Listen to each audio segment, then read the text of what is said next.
A gorgeous forecast for today across southeast Louisiana so far, especially perfect this morning during the parade in the French Quarter, and a beautiful sunset as well. Just a couple sprinkles around the area, but we're headed into a mostly dry night tonight, and upper 40s to 50s are the theme on the North Shore right now. We see those 50s across South Shore locations. So we'll continue to remain in a similar range through your overnight period with mostly dry conditions and a gradual warming trend into Sunday. During the morning time frame, we'll see those overnight lows fall into the mid 40s on the North Shore and the 50s on the South Shore, but we'll continue with a gradual warming trend towards the upper 50s and 60s as we approach Monday as well as Tuesday, with some additional storm chances as well. And those may lead to a localized flood threat. So something to keep in mind as you're headed off tomorrow to bed. Watch the rain as it continues to move a little bit further northeast. We're going to see it coming from the west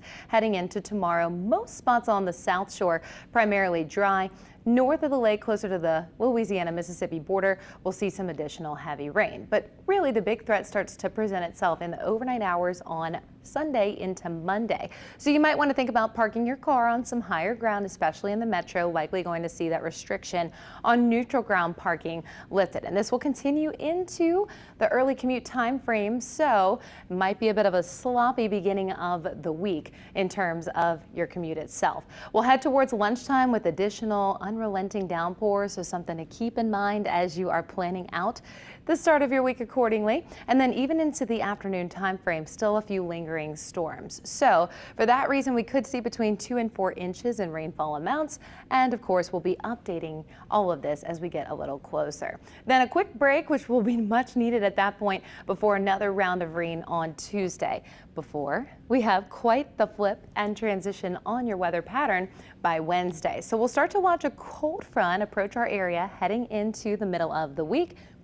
That's going to mean much cooler and windier conditions are going to be behind this heading into your Wednesday, Thursday, Friday. So the second part of the week. So we're going to start off with that storm threat, and we'll have about 48 hours of on and off storms that could lead to some localized street flooding before we clear everything out of here with the cold front's arrival on Wednesday, and temperatures once again return to seasonal. That being said, here's the flood outlook as we look towards your Monday. A slight risk for most of the North Shore and parts of the South Shore, and then otherwise we see marginal into Tuesday, a little bit of an improvement with everything, of course, moving off to the east, and therefore the risk also jumping east itself. Here's the rainfall forecast, somewhere between about 2 and 3 inches towards the lakefront and Belle Chase, including the New Orleans metro. So keep that in mind. Otherwise, we'll likely have some lower amounts on the North Shore. Overall, about 2 to 4 inches of rain total with the event as a whole. So something that of course we can use across southeast Louisiana. And as we head into the extended outlook, this is probably going to be the case through Wednesday before we dry out, and then we'll have that cooler and more quiet pattern in the outlook for the end of the week. So expect the next couple days to be warm in the 70s. For December, we're used to that around New Orleans, but of course it's felt nice and seasonal over the last couple of days. Wednesday, we've got those highs in the 50s back there with us Thursday, and then we start to return to the 60s by your weekend. So overall, not too bad, but definitely want to be on alert as we head into the overnight period tomorrow and then Monday as well. We'll continue with another round of storms Tuesday before that cold front comes through and clears everything out for us, bringing us back to normal for the middle of December.